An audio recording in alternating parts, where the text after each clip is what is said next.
Today's video, we're going to be checking out the new Hasbro Black Panther. This is Black Panther, the figure.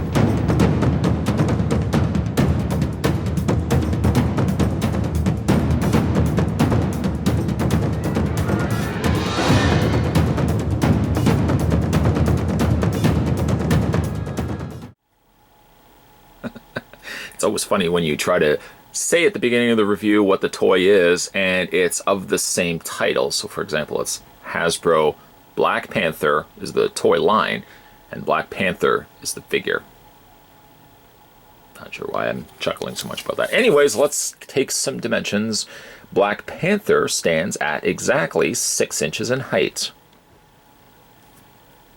Each of the figures are toted at carrying vibranium gear. In this case, the Black Panther looks like he has a spear or a staff with blades on either end.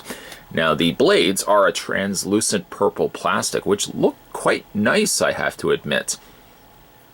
The staff is slightly bendable and can fit technically in both of his hands, but it fits better in this one hand than it does here, whereas this hand clearly is kind of more so clawing, like a clawing hand. But each of the figures do come with the little vibranium of various weapons, the vibranium gear.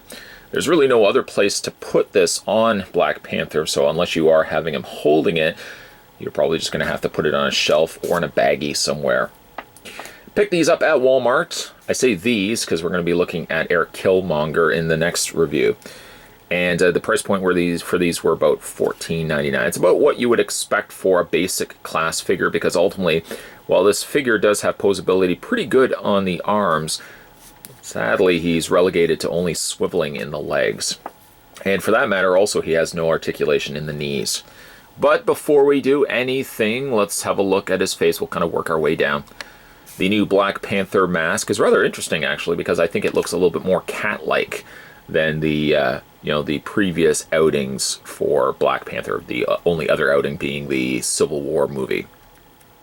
The figure is primarily, from a paint standpoint, or at least plastic standpoint, the figure pretty much is all black, from the very top of his ears all the way down to his Black Panther feet. The only thing that really breaks this up a little bit is the silver, and you can see that it covers off a little bit of the areas in the eyes, the necklace area, areas around his gauntlets or his gloves, and areas around his waist and legs. A very intricate looking sculpt, actually, on the head as well as the torso. It's such a shame because it looks like they put a lot of time to sculpt it that ultimately it just suffers a bit in articulation. Now we all know the reasoning for this. They keep the articulation generally light on these because they obviously want to push the Marvel Legends, which is a figure that's, well, those figures are a little bit about the same size, a little bit taller, but they have a lot more in the way of posability. So why not compete with yourself? They ultimately keep this line to a very bare basic standard. I still feel as if they're shooting themselves in the foot, because I don't know why they just don't simply release one line, and that's not just for Black Panther fans, but really just all action figures of that category. I don't know why they just simply save the cost of plastic mold creation, tooling of the molds, to make this, for example. Why don't they just put all their efforts into Marvel Legends Black Panther and call it a day? Or at the very least, meet it halfway and have a movie-inspired line that has more articulation to it. And then if you want to have the subsection of Marvel Legends focusing on maybe this character, but then maybe other characters, they can do that as well. But to waste their time and effort to give us, still, let me also say, a good figure, but ultimately, though, limited on articulation, I just feel like they're creating more problems than what there should be. Anyways, let's go back to the torso and the body here. Again, really nicely sculpted. I don't know if you can make it out here, but it's almost got like a chainmail sort of effect happening on the torso and the arms and the claws. Like, you can really see that they put care and time into it, only to suffer it from having the limited posability. But anyways, I digress. So all this little nice texturing effect that's been incorporated into the full torso area. This also even carries into the legs.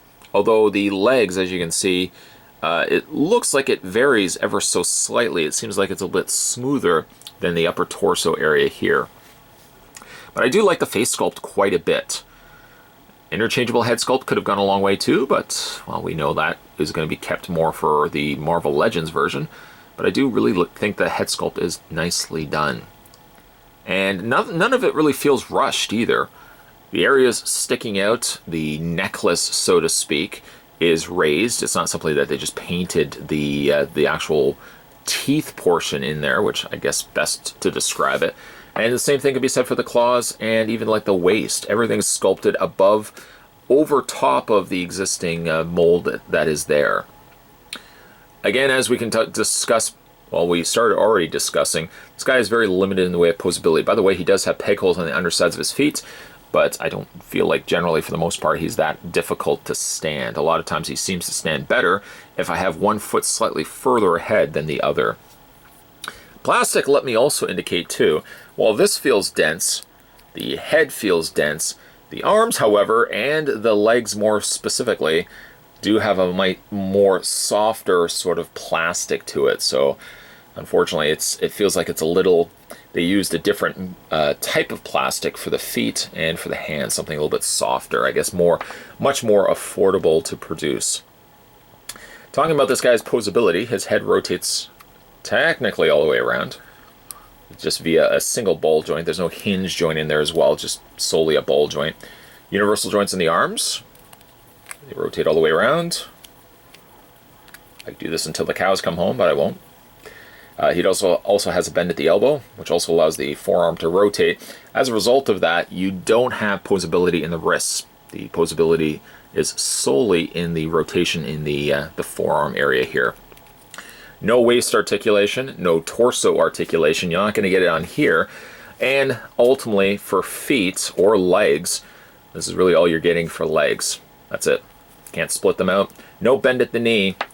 But again, this is pretty much what you come to expect with the more quote unquote, even though I'm not doing the air quotes, the more basic class figures. We've seen this with Spider-Man.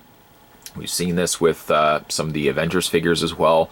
Unfortunately, they kind of release these to cater obviously to the kids, and then the more posable figures, they cater towards the adults. That's not to say that kids can't enjoy Marvel Legends, so just in case you are thinking, I'm young, I want to enjoy Marvel Legends. You can enjoy Marvel Legends as well, but like these particular figures are a little bit more catered towards the kiddies. And just because they are meant for kiddies doesn't mean that Hasbro didn't put time and care into these. Unfortunately, I just wish they could have put some posability in the lower legs as well. For everything that does well for this figure, he suffers a little bit with the ever-broken records over here talking about the lower articulation in the legs. What it is there, we can't overlook it.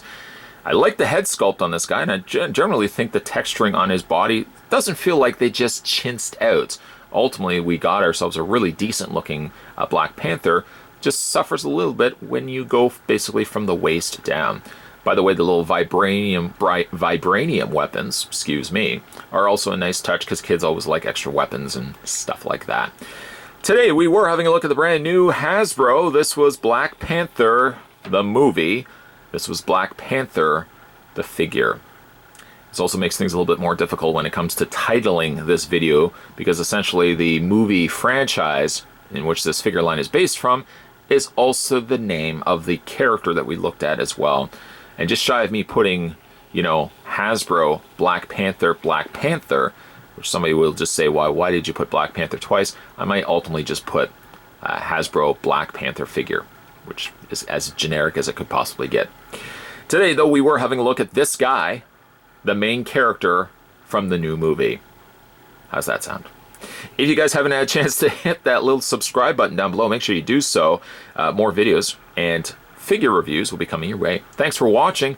I'll see you guys next time.